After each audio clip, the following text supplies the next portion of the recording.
사람은 누구나 자신의 한계가 어느 정도인지를 본인이 에, 인식을 하고 살아갑니다. 그래서 자신이 어떤 한계점에 도달했을 때에 본인들이 여기까지로구나 라고 하는 한계성을 인지할 뿐만 아니라 어떤 사람은 나머지 이제 어떡할 것인가 라고 하는 좌절과 절망에 빠지기도 합니다. 그런데 소수의 사람들은 이런 한계점에 도달했을 때에 다르게 느낍니다. 그 사람들은 자신의 한계 상황에 있는 것을 잘 인식을 할 뿐만 아니라 이 한계성을 본인이 뛰어넘을 것이다 라고 하는 확신과 믿음을 갖게 되는 것입니다. 심리학에서는 이걸 가리켜 컴포트 존이라고 하는, 한마디로 말하면 쾌감대 형성이라고 하는 것입니다. 쾌감대가 형성이 되면서 한계라고 느끼는 것들을 도리어 한번 도전해 보고자 하는 열정, 이런 의식이 강하게 일어나게 되면서 자신의 주변에서 충분 조건을 찾아서 적극적으로 이 문제의 한계성을 뛰어넘으려고, 그 기록을 뛰어넘으려고 도전하는 것이죠. 스포츠 하는 사람, 선수들에게도 이런 쾌감대가 형성이 되어져 있는 사람들은 기록을 자꾸 극복을 한다는 거죠. 비즈니스 하는 사람들도 이런 쾌감대가 형성이 되어지게 되면 새로운 창의적인 방법으로 그 위기에서부터 점프하는 이런 일들이 일어나게 된다는 겁니다. 여러분 잘 아는 레나 마리아라고 하는 여인을 아마 아실 겁니다. 대부분 레나 마리아는 우리가 잘 알고 있는 것처럼 두 팔이 없어요. 이 다리도 하나밖에 없는 아주 극한 장애인이었습니다. 그러나 그에게 있어서 이 장애라고 하는 것은 그를 절망시키지를 못했어요. 다리 하나밖에 없는 여인이지만 이걸 가지고 올림픽에, 장애인 올림픽에 나가서 4개의 금메달을 땄습니다. 그 모습은 우리 모두에게 감동을 주지요. 그게 바로 쾌감대가 형성이 되어져 있는 사람이 이룰 수 있는 한계점이라고 하는 겁니다. 뿐만 아니라 그는 이 다리 하나, 팔 하나 가지고도 피아노를 연주를 합니다. 일반 사람도 할 수 없는 연주자 역할을 했다는 겁니다.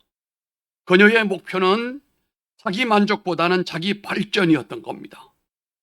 내가 여기서 만족할 게 이게 아니라 계속해서 발전한다. 한계성을 계속해서 뛰어넘을 것이다 라고 하는 자기 발전으로 삶의 모토를 정했던 여인입니다. 이것이 이렇게 장애를 뛰어넘게 하는 힘이 되었는데 그 배후에는 든든한 신앙이 원동력이 되었다라고 하는 것입니다. 성도들에게도 필요한 것이 있다고 한다면 자신을 만족해 하는 신앙생활보다는 자신을 뛰어넘고 계속해서 발전해 갈 수 있는 신앙으로 가는 것이 우리에게 필요하다는 겁니다. 이것은 신앙생활이라고 하는 것을 누리려고 하는 신앙생활을 하려고 하는 사람이 있는가 하면 어떤 것을 뛰어넘으려고 하는 목적의식을 가지고 있는 사람도 있어요. 바울은 빌립보 3장 12절에 이렇게 말을 합니다. 내가 이미 얻었다 함도 아니요 온전히 이루었다 함도 아니라 오직 내가 그리스도 예수에게 잡힌받은 그것을 잡으려고 쫓아가노라라고 말했습니다. 이미 바울이 이루어 놓은 성취는 타의 추종을 불허할 정도거든요. 그런데 그는 잡은 줄로 여기지 않고 계속해서 그리스도 예수에게 잡힌받은 그것을 향하여 내가 도전한다고 했습니다. 바울의 신앙은 결코 만족하는 신앙이 아니에요. 도전하는 신앙, 달려가는 신앙이었습니다. 오늘의 성도들에게 부족한 점이 바로 이런 신앙인데요. 이런 야성입니다. 이게 바로. 여기에서 성도를 우리는 둘로 구분을 해야 됩니다. 똑같은 성도지만 일반적인 성도들이 있어요. 이 일반적인 성도들은 누리려고 하는 거예요. 내가 이루어 놓은 터전을 관리하고 내가 어떤 목적에 대하여 그것을 관리하고 누리려고 하는 단계가 있는 이런 일반 성도가 있는 반면에 사역 성도들이 있어요. 이 사역 성도는 우리가 일반적인 성도와 달리 어떤 역경 환경 가운데 있을지라도 누리려고 하는 그런 자만을 버리고 계속 도전해 나가려고 하는 진취성을 가지고 있는 사람이에요. 일반적인 성도는 은혜 받고 사랑하고 행복해지는 것을 잘하는 사람이라고 생각을 하는지 몰라도 이 사역 성도는 그런 차원이 아닙니다. 날마다 새로워지고 더 도전적이고 더 기대하며 찾고 반응을 통해 발전하는 신앙을 위하여 거기에 기쁨을 누리면서 살아가는 사람들입니다. 바로 초대교회 성도들에게 이런 삶의 모습이 엿보입니다. 이게 사도행전 2장 41절로 47절의 말씀을 보면은 초대교회의 모습은 자신의 소유를 팔아서 그때나 지금이나 부동산의 가치는 귀한 것이고 물질은 어떤 사람은 생명보다 귀하다고 합니다. 그런데 초대교회는 자기 물질을 갖다가 이런 연약한 사람들을 위하여 베풀고 나누어주는 자기 희생적인 자기 만족적인 신앙이 아니라 초월하는 신앙으로 성숙한 모습을 보여주고 있습니다. 1장 8절에도 오직 성령이 너희에게 임하시면 너희가 권능을 받아서 가만히 있지 말고 예루살렘과 온 유다와 사마리아와 땅 끝까지 이르러 내 증인이 되라고 이렇게 말씀을 했거든요. 이것은 자기 희생이고 자기 발전이고 자기 도전이에요. 우리의 삶은 한 번밖에 없는 건 잘 알고 계십니다. 그런데 여러분의 삶을 안주하고 어떤 수준에서 여기다가 중단시켜 놓고 난 다음에 거기서 즐기려고 하면 안 됩니다. 하나님은 그런 사람을 좋아하지 않습니다. 나이와 상관없이 어떤 환경과 상관없이 계속해서 도전하고 더 발전적인 신앙으로 자기를 희생을 하면서 나아갈 줄 알아야 됩니다. 예루살렘에만 머물면 안 됩니다. 유다에만 머물면 안 됩니다. 사마리아로 땅끝으로 간다라고 하는 신앙 정신을 우리가 가져야 되거든요. 이게 바로 사역 성도다는 겁니다. 사역 성도는 결코 자기 만족에 빠져 있지 않아요.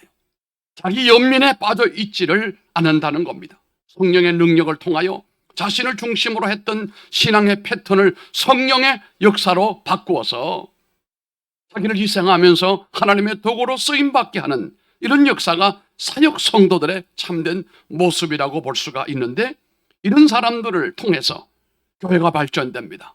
교회가 부흥됩니다. 그의 신앙은 성숙하게 되어지게 되고 그의 가정은 폭넓은 신앙의 파도가 일기 시작을 합니다.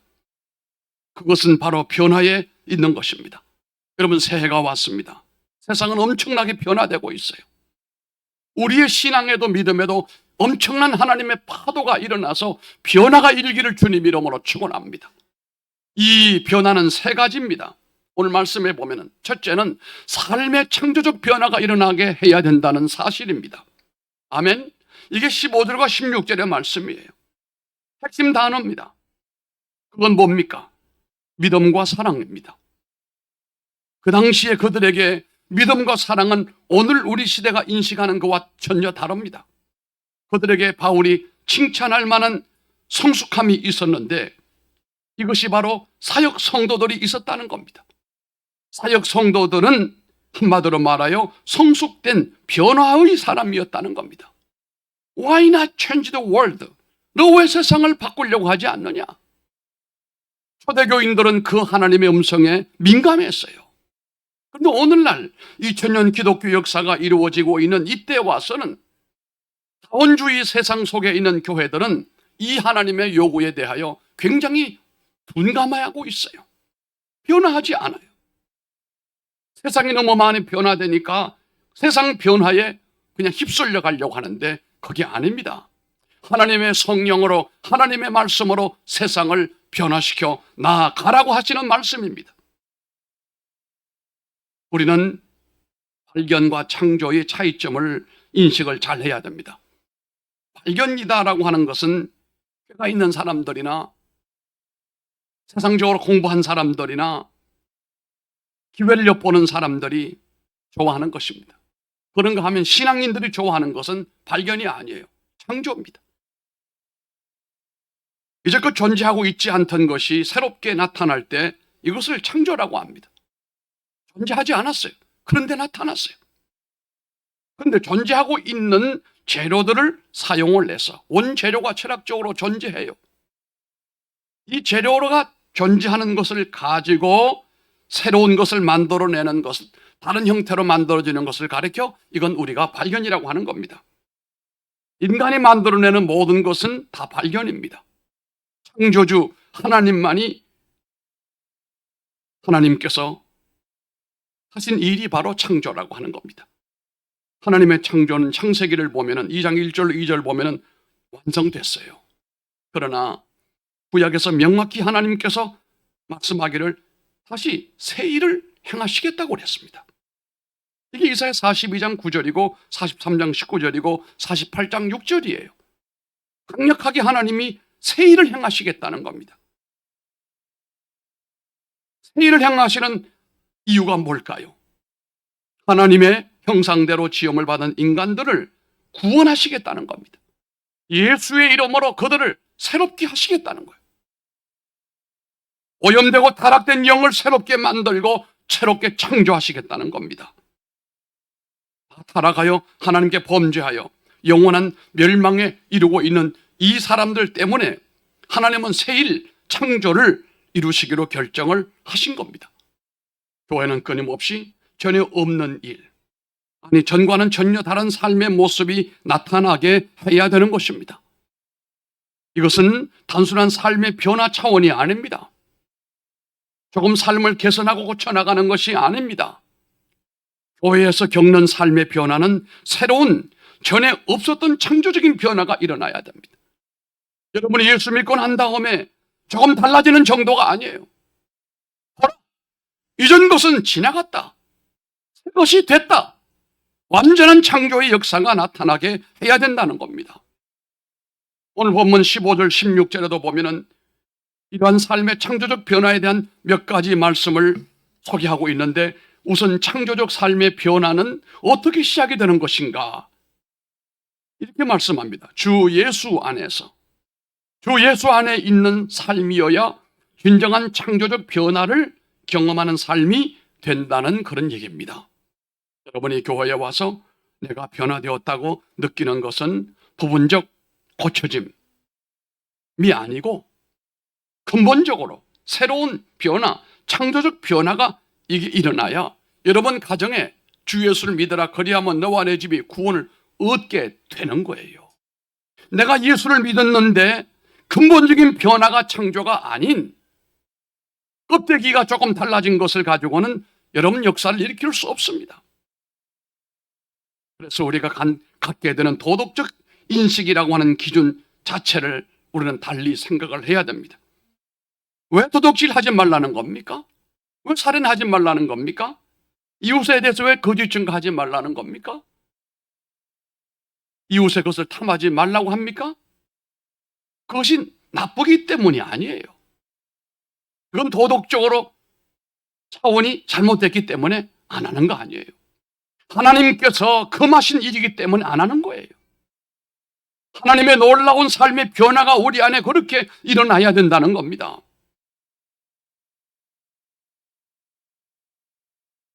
너희 믿음과 성도를 향한 사랑이라고 하는 말씀이 나오는데 성도에게서 일어난 삶의 변화는 결코 자신이 고백하고 있는 내용과 동떨어져 있지 않다는 겁니다. 그래서 믿음과 사랑은 늘 항상 같이 등장을 하게 되는데 우리 교회를 사랑한다고 하면서 교회 부흥을 위한 헌신과 참여를 소홀히 하지 않기를 바랍니다. 그래서 사역신 성도에게는 창조적 삶의 변화의 결과로 교회가 부흥이 되어지게 되고 그가 일하는 일의 장터가 바꿔져야 되고 사는 가정이 달라져야 된다 이 말이에요. 그게 안 되는 이유는 뭡니까? 창조적 역사가 일어나지 않고 있기 때문이라는 겁니다. 적당하게 그냥 마사지만 하고 넘어가기 때문에 그렇다는 겁니다. 우리 교회는 이러한 사역 성도들이 많아지게 되기를 바랍니다. 창조적 삶의 변화를 경험한 성숙한 사람들이 일어나야 이 지역에 하나님의 나라를 멋지게 세울 수가 있게 될 줄로 믿습니다. 삶의 창조적 변화가 여러분 꼭 일어나기를 바랍니다. 두 번째는요, 지식의 창조적 변화가 일어나야 됩니다. 우리 시대만큼 지식과 정보가 기막히게 발전된 시대는 일찍이 없었습니다. 어제 개발한 것도 한 달만 지나면은 누가 따라 붙어 버립니다. 이건 IT 분야만 그런 거 아닙니다. 모든 정보가 그렇습니다. 대학에서, 대학원에서 PhD까지 공부를 해서 그 분야 1인자라고 폼 잡았는데 2년 지나니까 따라잡혀 버렸어요. 아무도 장담할 수가 없어요. 지식의 속도는 엄청나게 발전되고 있습니다.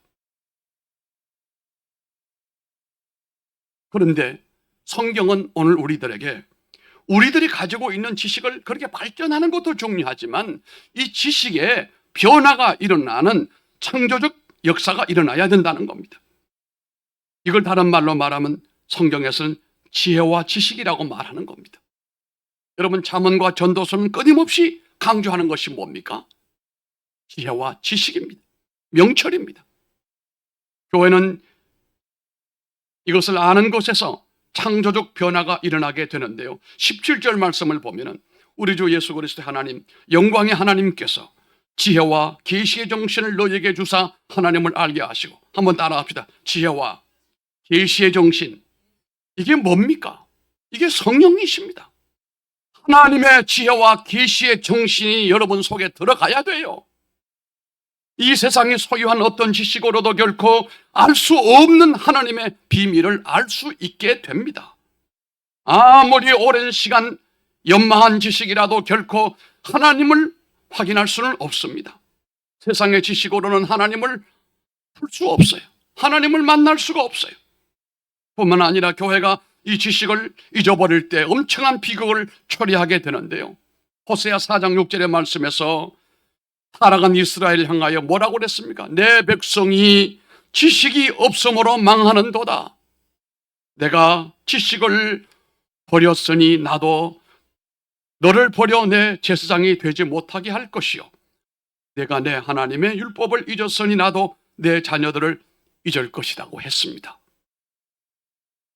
또 이 세상의 지혜로도 하나님을 결코 깨달을 수가 없는 것을 우리가 고린도전서 1장 21절에 보면 확인합니다. 하나님의 지혜에 있어서는 이 세상에 자기 지혜로 하나님을 알지 못하는 거로라고 말했습니다.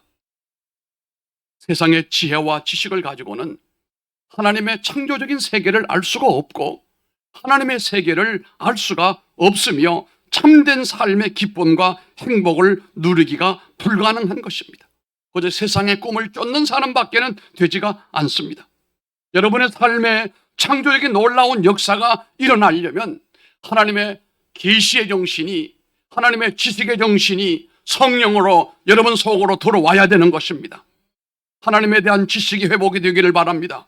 무신론자들이 득실거리고 있는 세상에 우리는 무신론자는 아니어도 알고 보면은 무신론자랑 별로 차이가 없어요.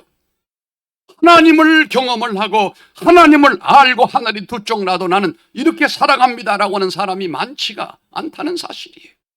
무신론자 사촌들이에요. 그 이유가 어디에 있는 것입니까? 하나님에 대한 지식이 확실하지 않아요. 회복되시길 바랍니다.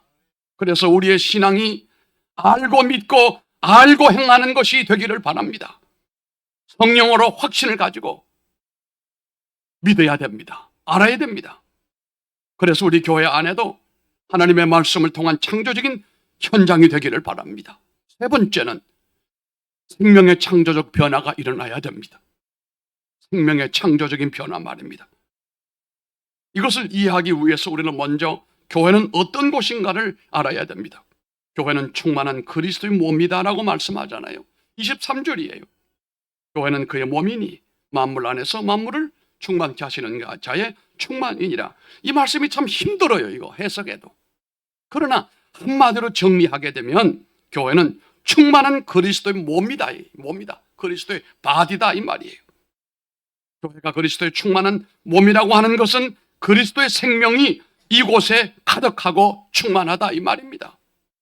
그리스도의 생명은 모든 사람들의 대속물이며, 그래서 마태복음 20장 28절에 말하잖아요. 인자가 온 것은 생명을 섬김을 받으려 함이 아니라 도리어 섬기려 하고 자기 목숨을 많은 사람의 대속물로 주려 함이라. 아멘. 예수님이 이 땅에 오실 때 이 목적을 가지고 세상에 오신 거예요. 섬김을 받으려고 한 게 아니에요.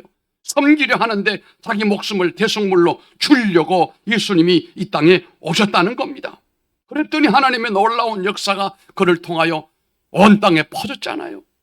이 시대도 우리가 하나님 앞에 이런 믿음이 필요하다는 것입니다. 생명의 창조적 변화가 일어나기를 바랍니다.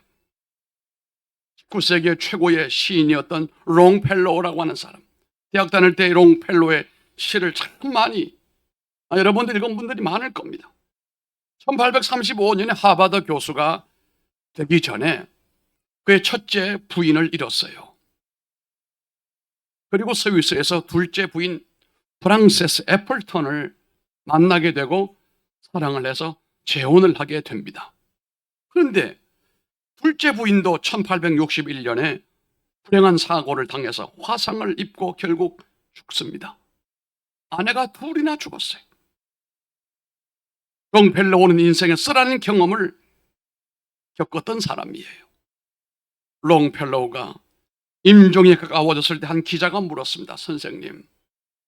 선생님은 부인을 불행하게 두 분과도 사별을 하는 깊은 아픔이 있었음에도 불구하고 선생님의 시를 보면 그런 고통을 겪어온 흔적이 별로 보이지가 않고 그런 환경 속에서 어떻게 그런 아름다운 시를 감미롭게 쓸 수가 있었습니까?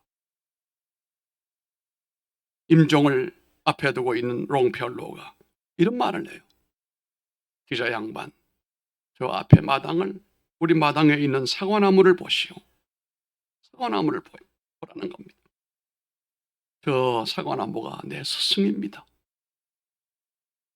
저 사과나무는 몹시 늙었는데 그러나 해마다 봄이 되면 꽃이 피고 거기 열매를 맺습니다.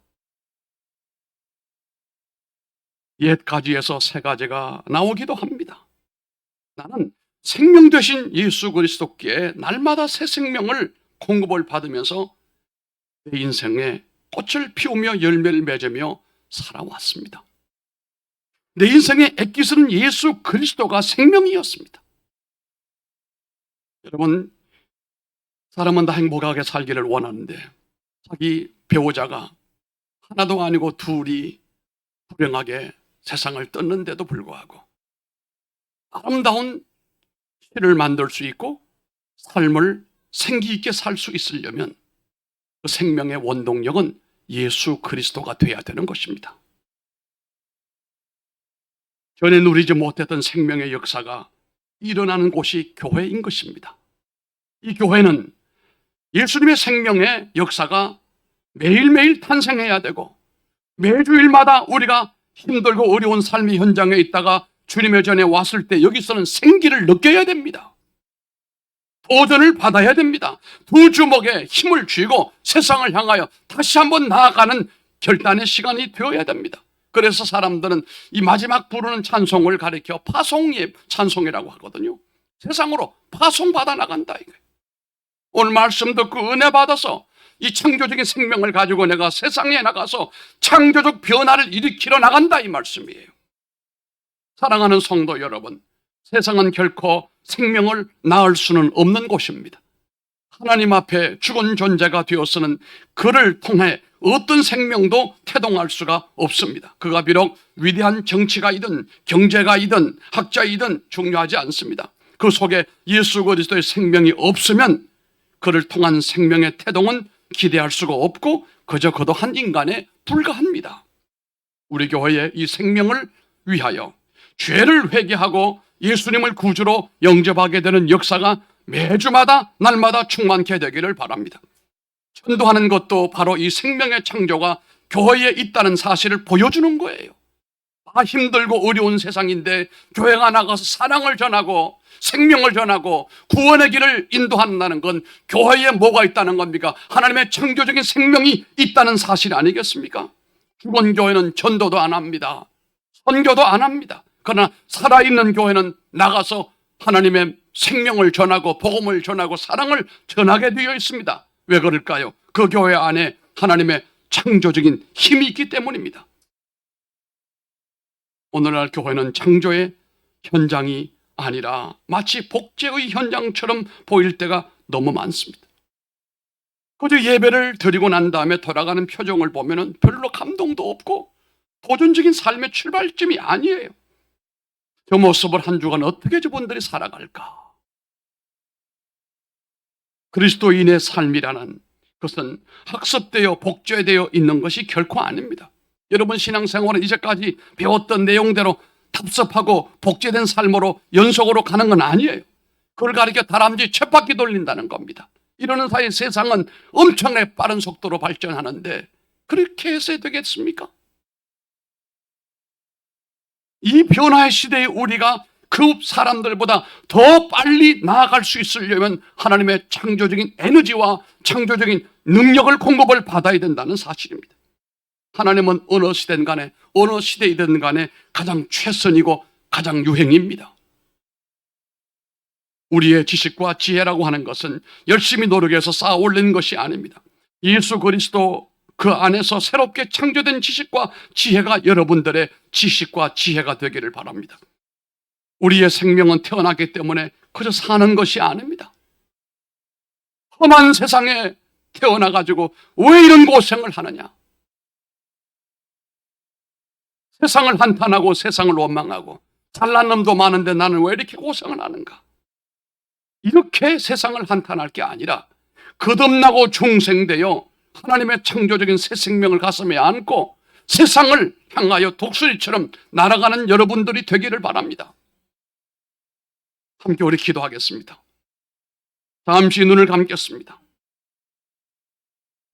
교회가 창조의 현장이 될 때 우리는 좌절과 한숨, 실패를 희망과 승리로 이끄는 창조적 힘을 발휘할 수가 있습니다. 여러분 한 주간도 수고하셨고 새해를 시작한 지가 벌써 교회적으로는 우리가 2달이 다 돼갑니다. 그러나 여전히 작년같이 매너리즘에 빠져서 세상의 턱에 한숨을 쉬고 있다고 한다면 여러분은 창조적 신앙인이 아닙니다. 사역 성도가 아닙니다. 그들의 모조품일 가능성이 높습니다. 독재품이 될 수 있습니다. 여러분 벗어버리십시오. 다 벗어버리고 하나님으로부터 오는 생기와 지식과 명철과 은혜와 성령으로 덧입어서 창조적 삶을 살아가도록 여러분 결단하기를 바랍니다. 오늘 주님 앞에 기도하십시오. 주여, 내가 학교에서 많이 배우고 세상에서 많이 배운 것들이 있지만 이걸 가지고 결코 승리할 수 없다는 것을 내가 오늘 잘 알았습니다. 하나님의 창조적인 능력과 성령의 놀라운 역사와 구속의 은혜가 내 안에서 파도처럼 역사되게 해주시고 내 심령이 창조 현장이 되고 우리 가정이 창조 현장이 되고 우리 교회가 창조의 현장이 되게 해주시기 원합니다. 좌절과 한숨과 실패를 희망과 승리로 바꿀 수 있는 창조적 소수가 되기를 내가 원합니다. 내게 창조적인 힘을 발휘할 수 있는 능력을 주시기를 원합니다.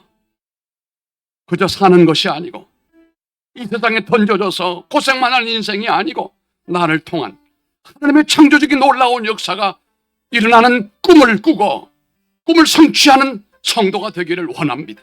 주여 나를 쓰시옵소서. 주여 동산교회를 사용하여 주시고 쓰시옵소서. 가정과 이웃에 불멸의 희망을 주는 교회가 되게 하시고 성도가 되게 해주시길 원합니다. 아직도 내 배우자들에게 내 자녀들에게 이와 같이 창조적인 불멸의 희망을 주지 못하고 소망을 주지 못하고 근성으로 복제품 신앙을 가지고 살아가고 있는 우리를 불쌍히 보시기를 원하오며 하나님 창조적 신앙을 주시옵소서. 기도하겠습니다.